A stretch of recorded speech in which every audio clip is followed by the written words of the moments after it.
Қазақ әдеби тілінің тарихы пәні қазақ тілінде оқытпайтын мектептердегі қазақ тілі мен әдебиеті мамандығы 3-ші курс. 8-ші апта дәріс тақырыбы 18-ші ғасырдағы қазақ әдеби тілі, қазақ әдеби тілін сипаттайтын тілдік, яғни оның ішінде әдеби үлгілер бар, тілдік әдеби үлгілер, жалпы филологиялық үлгілер. Пән қазақ әдеби тілінің тарихы болғандықтан, біз 18-ші ғасырға дейін нені өттік дейтін мәселені мен кішкене еске түсіріп кеткім келеді. Ең бірінші пән басталған кезде біз әдеби тіл категорияға дейін әдеби тіл туралы ұғым, қазақ әдеби тілі жайындағы пікірлердің әралуандығын, қазақ әдеби тілінің даму барысын дәуірлеу мәселесін және дәуірлегеннен кейін қазақ әдеби тілінің бүгінгі таңда қалыптасқан функционалды стратификациялары қандай, яғни функционалды қандай стильдік топтарға бөлінеді, тарамдалады дейтін мәселені айттық. Онан кейін біз қазақ әдеби тілін қалыптастырған қайнар көз, ол қазақ әдеби тілінің негізі сол халықтың сөйлеу тілі негізінде, ауызекі формаға негізделген сөйлеу тілі негізінде екендігін түсіндірдік. Қазақтың ауыз әдебиетінің тілі бастарынаның бірі екендігі, онан кейін көне түркі жазба ескерткіштерінің тілі, оның ішінде Архон, Енисей, Талас өзендерінің бойынан табылған ескерткіштерді біз қазақтың ауызша және жазба әдеби тілдерінің бір арнасы деп қараған болатынбыз. Бұны сіздер білесіздер, үлкен күлтегін, кіші күлтегін ескерткіштерінің тіліне жаңағы текстологиясы бойынша соған талдау жасаған кезде кейбір сөз ерекшеліктерінің болғандығы, кейбір сөздердің тура сол қалпында тілдік үлгі деп тануға да, әдеби толық текстологиялық үлгі деп тануға болатындығын білдіңіздер. Онан кейін біз орта ғасырға кеттік. Яғни 10-11 ғасырдан басталатын 15 ғасыр аралығын 11 ғасырдың атақты филологы Махмұд Қашғаридің даналық сөздігі, Диуани лұғаты ат-түрік, Жүсіп Баласағұнның құтты білігі, әрі қарай жаңағы Әбілғазының түрік шежіресі, осылар орта ғасырлық түркі ескерткіштерінің басы, бұлар да сол кезеңнің мықты канондық белгілері, және бұл біз оқытып отырған әдеби тілдің қайнар көздерінің бірі және бірегейі деп табылады. Енді хронологиялық тұрғыдан біз онан кейін 15 пен 17 ғасыр арасын қамтыдық. 15-17 ғасырдағы қазақ қоғамына қызмет еткен, яғни сол ғасырдағы қазақ әдеби тілі, сол ғасырдағы әдеби тілдің ауызша үлгісі, оның лексикалық сипаты, лексикалық сипатының нормалану дәрежесі және әдеби тіл лексикасындағы рөлі қандай көнеліктер болды, сарқыншақтар, реликт сөздер болды дегенді барлығын біз текстологиялық жаңағы қазақ әдеби тілінің тарихы пәніне арналған хрестоматия бойынша сіздермен талдаған болатынбыз. Енді лексикалық үлгісін талдағаннан кейін біз грамматикалық сипатына да тоқталдық және стильдік тілдік ерекшеліктері бар ма?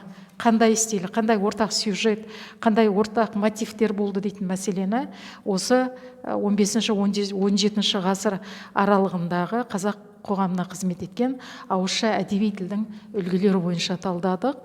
Және екінші бір талдағанымыз осы кезеңді 15-17 ғасырлардағы қазақ жазба тілінің көрінісі. Нақты Қадырғали Жалайырдың Жамиат Тауарих, яғни шежірелер жинағы, осы шежіресінің тілі бұл белгілі ғалым Рабиға Сыздық пен тарихшы ғалым Мамбет Хойгелдиев екеуі жылнамалар жинағы, осы түркі шежіресінің, қазақ шежіресінің бүгінгі таңдағы алғашқы тарихи тұрғыдағы тілдік әдеби үлгісі деп таныған болатын, және шежіре тілінің лексикасы мен фразологиясының кейбір сәттеріне, моменттеріне біз тоқталдық. Енді басты тақырыбымыз 18 ғасырдағы қазақ әдеби тілі. Қазақ әдеби тілінің сипаттайтын әдебиет үлгілері, тілдік үлгілері, жалпы сипаты қандай болды дейтін мәселе. Қазақ қоғамы, қазақ даласы бұл кезде сіздер білесіздер, әр алуан отаршылдық, әкімшілік, экономикалық тағы басқа мүдделердің негізінде болды. Қазақ даласында 1789 жылы Омбыда ашылған Азия мектебі тәрізді оқу орындары қазақ дала үшін тілмәш пен писарларды дайындады. Және Ресеймен болған қарым-қатынастар әртүрлі қазақ халқының экономикасы мен әлеуметтік өміріне көптеген жаңалықтар алып келді. Сауда-саттық қатынастар дамыды, қалалар мен бекіністер орнады. Олармен қоса қазақ жеріне орыс адамдары, орыстар келіп қоныстанды. Қоныстанушылар шаруашылық пен кәсіптердің жаңа түрлерін ала келді. Және осы жерде айтатын нәрсе тағы да қызмет бабымен келген өзге ұлт өкілдері мен оқымыстылары қазақтың жер суын, тұрмыс салты мен мәдениетін зерттеуге кірісті. Яғни осы қазақ әдеби тілінің үлгілерін қалыптастырудың басы осы кезең үшін. Енді бұған дейін ол болды, басы болғанда тап осы кезең үшін айтып отыр мен, ғасыр үшін басы, және бұған дейінгі дәуірлерде қазақ әдеби тілінің заңды сабақтастығы, жалғастығы. Бұлардың барлығында тағы бір ескеретін нәрсе, оқу процесі таза орыс тілінде жүрді. 18 ғасырда қазақ жерінде азаматтық білім беретін, ана тілінде оқытатын ұлттық мектептер әлі жоқ болатын. Әлі жоқ болды. Баспа орындары мен өзге де мәдени ошақтарда енді қалыптасып келе жатты, бірақ әлі жоқтың қасы. Міне осы айтқандардың барлығы да қазақ тілінің тағдырына тікелей әсер етті. 18 ғасырдың өн бойында қазақ даласында баспа орындары, кітап шығару ісі, мерзімді баспасөз, оқу ғылым болмағанмен осы кезеңдегі қоғамға қызмет еткен тілдің типтерін, жай күйін, лексикалық грамматикалық сипатын, оның нормалану процесін танытатын үлгі нұсқалары болды. Осы үлгі нұсқаларға белгілі тілші ғалым Құлмат Өмірәлиев бұл бірінші көркем әдебиет, оның ішінде авторлы поэзия үлгілері жатады дейді. Бұл қатардан ол ерекше бұқар жырауды ерекше атап көрсетеді. Неге? Бұлардың ішінде көбірек сөз болатыны және көбірек жаңағы бізге жеткені, творчествосында тарихи әлеуметтік мәннің ерекшелігі мен құнды деп қарайтын ол Бұқар жырау Қалқаманұлы. Бұқар жырауға берген анықтамасында Құлмат Өмірәлиев Бұқар жырау қазақ поэзиясында бұған дейін жоқ жаңа тақырыпты, халықты бірлікке шақыру, осы бірліктің ұйытқысы қандық мекемені нығайтуды, уағыздау сияқты қоғамдық дәуірлік тақырыптарды, мәселелерді өзінің еңбегінде арнайы атап көрсеткен болатын. Бұл мен бірінші мәселе бойынша айтып отырмын. Енді осы жерде жаңағы бірлікке шақыру, қандық мекемені нығайту дейтін мәселеде ресми іс қағаздарының үлгілері үлкен роль атқарды. Яғни осы бағана басында мен сіздерге айтқан болатынмын, қазақ әдеби тілінің қалыптасқан стратификациясы бойынша 5 функционалды стиль түрі бар деп. Сол стильдердің ішіндегі ресми іс қағаздардың үлгілерінің бірі эпистолярлық стиль 18 ғасырда үлкен роль атқарды. Бұл кезеңнің осы ресми іс қағаздарының, құжаттарының қандай түрі болды дегенді профессор Әбілқасымовтан бастап, Бабаша Әбілқасымовтан бастап, кейін іс қағаздары үлгілерін Бердібай Шалабаевта және тарихи іс қағаздарының үлгілерін филология ғылымдарының докторы Ләззат Дүйсенбекова төмендегіше зерделейді. Яғни 18 ғасырдағы мұраларға не жатады. Бұл жерде біздің Қайыпқанның мысалы елшілерінің жаңағы ұлттық байланысты нығайту деп айтуға болады. Халықты бірлікке шақыру мәселесіндегі Ресеймен тату тұру, көршімен тілегі туралы сол кездегі алғашқы мәлімдемесі. Қайыпқанның жоңғарларға қарсы бірлесіп аттану үшін әскер жіберу туралы өтініші, немесе Кіші Жүз ханның ресми хаты, Кіші Жүз ханы мен Сәмеке ханның арасындағы, Нұралы сұлтанның өзге де хандардың арасындағы ресми жазған құжаттар эпистолярлық стильдегі, және Орынбор комиссиясының бас командирінің арнайы Кіші Жүздің бодандығы туралы келіссөз кезіндегі жүргізілген хаттаманы бағана жоғарыда аталғандай писарлармен сол қазақ даласында дайындалған жаңағы тілмаштармен осыны писарлар осы жұмысты атқарды. Бағана бірінші дәуірге мен Құлмат Өмірәлиев бойынша тоқталып кеткен болатынмын. Екінші осы кезеңнің тағы бір үлкен үлгісі ол халық ауыз әдебиетінің, яғни қазақ ауыз әдебиетінің мол мұрасы, нұсқаларының үлгілері. Осы үлгілері бізге ауызша формада жетті. 18 ғасырда олар біртіндеп жазу формасына көшіріле бастады. Не себепті? Өйткені ол сол кезеңнің тарихи құнды жәдігері, ескерткіші болғандықтан осындай мәселе де қолға алынды. Жазу, яғни жазба формаға негізделуі. Үшінші, мен жаңа жоғарыда Ләззат Дүйсенбекованың арнайы ресми іс қағаздарының үлгілерін көрсетіп кеттім. 18 ғасырда қазақ қоғамына қызмет еткен сол кездегі басты үлгіні танытатын нұсқа, ол эпистолярлық стиль нұсқасындағы ресми іс қатынасты білдіретін қағаз, яғни ресми іс құжаттарының болуы. Төртінші, бұл дәуірде қазақ өлкесін Ресей үкімет тарапынан танып білу әрекеті қызу жүрді. Оны жоғарыда да мен сіздерге айттым. Орыс тіліндегі оқытылу, орыс тіліндегі материалдардың болуы, дегенмен солардың ішіндегі кірме сөздердің жиі кездесуі.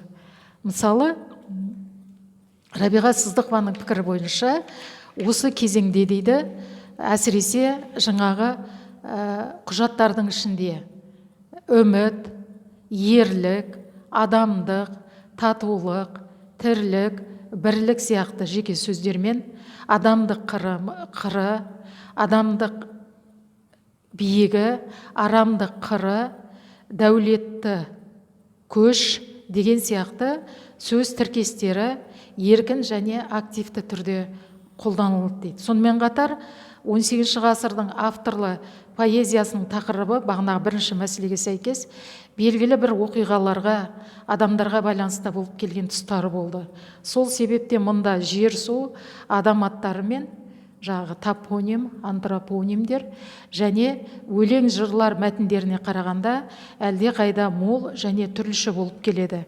Сонда 18 ғасырда қазақтың ауызша тараған әдеби тілі алдыңғы дәуірлердің жалғасы екенін осы 4 белгі, 5-ші белгі соңғы кезде архив қазыналарын іздестірген біздің тілші ғалымдарымыз немесе тіл тарихын зерттеген, тілдің тарихын зерттеген грамматист ғалымдарымыз сол мұралардың ішінде кейбір қазақ тілінің кейбір сөздерінің орысша және өзге тілдердегі баламасын көрсететін шағын сөздіктердің болғандығын Рабиға Ғалиқызы Сыздықова да атап кеткен болатын. Яғни 10 беттік қолжазбалардың кездескендігін айтады. Бұл архив қазыналарынан іздестіріп, жаңа 5-ші межелеуіш бойынша, яғни 18 ғасырдың соңғы ширегіндегі кездескен осы кезеңнің тілдік үлгісін танытатын бірден бір материал деп тануға болады. Яғни бұлардың қатарында не болды? Парсы және татар диалектілер деп аталатын 10 беттік қолжазба болды. Екінші, 49 орыс сөзінің қазақша және моңғолша аудармалары берілген қолжазба болды. Үшінші, осы кезеңнің тағы да тілдік үлгісін танытатын Қиуа, Бұхар, қырғыз деп отырғанымыз ол қазақ өзіміздің этноним бойынша ертеректе қырғыз деп жазылған білесіздер сіздер, және татардың мешер диалектісінен аударылған орыс сөздерінің тізімі, бұл да қолжазба күйінде сақталыпты. Төртінші, осы кезеңнің тағы бір мұрағаты іспеттес қолжазба, ол 1774 жылы жазылған орысша, қазақша сөздіктің қолжазбасы. Бұл берілген материалдардың кейбірінде қазақ сөздерінің 18 ғасырдағы берген мағыналарын, кейде тіпті фонетикалық суретін тануға көмектеседі. Өйткені бірқатар сөздіктерде қазақ сөздері орыс әрпімен жазылған, немесе орысша транскрипциясы берілген екен. Әдеби үлгілері дегенде мен жаңа тақырыпта жақшаның ішінде беріп кеттім. Әдебиет зерттеушілерінің пайымдауы бойынша 18 ғасырдағы тарихи жырлар деп таныған, яғни фольклордағы эпос категориясына бөліп қарап жүрген тарихи жырлар Абылай хан, Қаракерей Қабанбай батыр, Қанжығалы Бөгенбай батыр, Шақшақ Жәнібек батыр, Олжабай, Өтеген, Арқалық батырлар туралы жырлардың осы күнгі нұсқалары, яғни сол нұсқаның қалай пайда болды, әрі қарай қандай мотивте, вариантта жырланды дейтін, осыны да әдебиет зерттеушілері 18 ғасырдың туындыларының қатарында бұған дейін қарап келсе, яғни кейін оны 18 ғасырдың соңы, 19 ғасырдың бірінші жартысындағы үлгі деп қарастыру да бар. Яғни 18 ғасырда бұл жырланғанмен, бізге ауызша жеткенмен, текстологиялық қиындықтар 18 ғасырдың мұрасы деуге келмейтін тұстары бар деп Құлмат Өмірәлиев бұл мәселеге де жауап берген болатын. 18 ғасырдағы жиі кездескен жазба нұсқалардың бірі бұл эпистолярлық стильдегі бағанағы хат үлгілері. Хаттың үлгілерін біз мына жерде слайдта бердік. Әлеуметтік мәніне қарай хат түрінде жазылған ресмилік мәртебесі бар хаттар және қазақ әдеби тіл тарихында қоғамдық мәні бар, маңызы бар хат үлгілерін. Бұларды жазған тарихи тұлғалар кімдер? Хаттардың типіне қарай біз монологиялық және диалогиялық деп барлық зерттеулердегі материалдарға сүйеніп, осылай деп екі түрге бөлдік. Бұл типтік бөлінісі.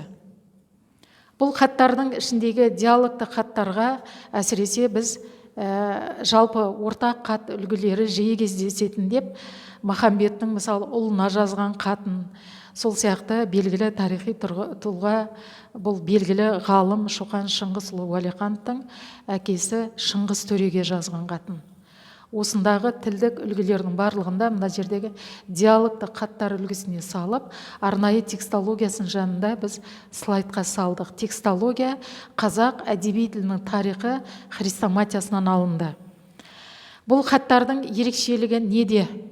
Яғни сөз қолданыстарындағы ерекшеліктер, бұл жердегі мысалы адресаттың жауап күтіп тұрғанын, жаңағы жауап жазуға итермелейтін фразалардың жиі қолданылысы, хаттардағы автордың керекті адаммен хат жазушының нәтижесі, яғни қорытындысы, әке мен бала, немесе бұл жердегі бір-біріне керекті адамдар арасындағы диалогты хат үлгісін біз әке мен бала арасындағы хатқа тән ерекшеліктер бойынша арнайы слайдқа салған болатынбыз.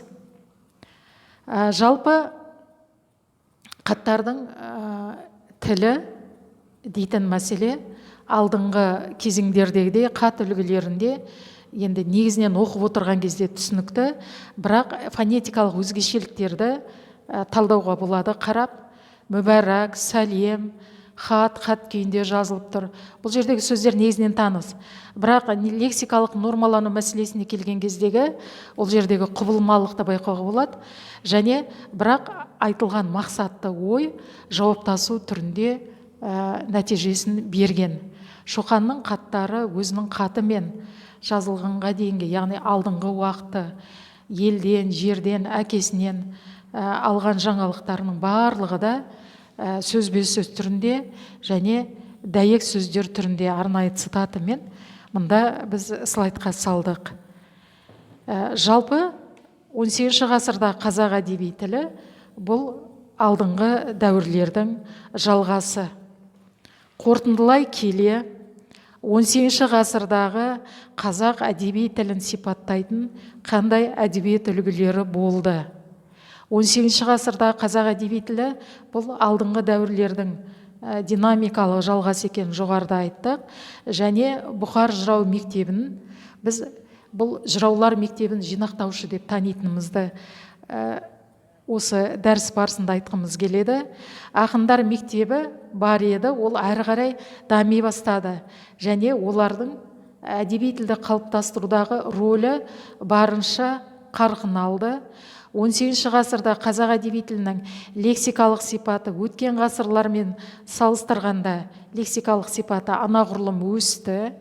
Дегенмен 18 ғасырдағы осы лексикалық сипатымен қатар сол қолданылған сөздердегі лексикалық құбылмалылық мәселесін, яғни нормаға келген кезде тұрақтану кодификациясының бірізді болмағандығын, өйткені оны біз норма деп тани алмаймыз. Қазір ол сөздердің 18 ғасырдағы көбісі бүгінгі таңда көнерген сөздер, архаизмдер, тілдегі сарқыншақтар, реликт сөздер, немесе тарихи сөздер, историзмдер болып табылатын сіздер білесіздер.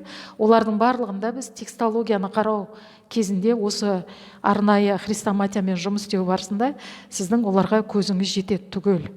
Әрі қарай енді барлық осында лексикалық сипатын, құбылмалылығын айта келіп, әдеби тілдің грамматикалық сипаты, грамматикалық тұрғыдан қандай қосымшалардың басым болуы, сөйлемнің соғызының бұйрықты рай формасына, қимыл атауына негізделіп аяқталуы, мысалы бара, дүр, алып, дүр деген сияқты хамшылауының кездесуін осыны грамматикалық сипат деп қараймыз.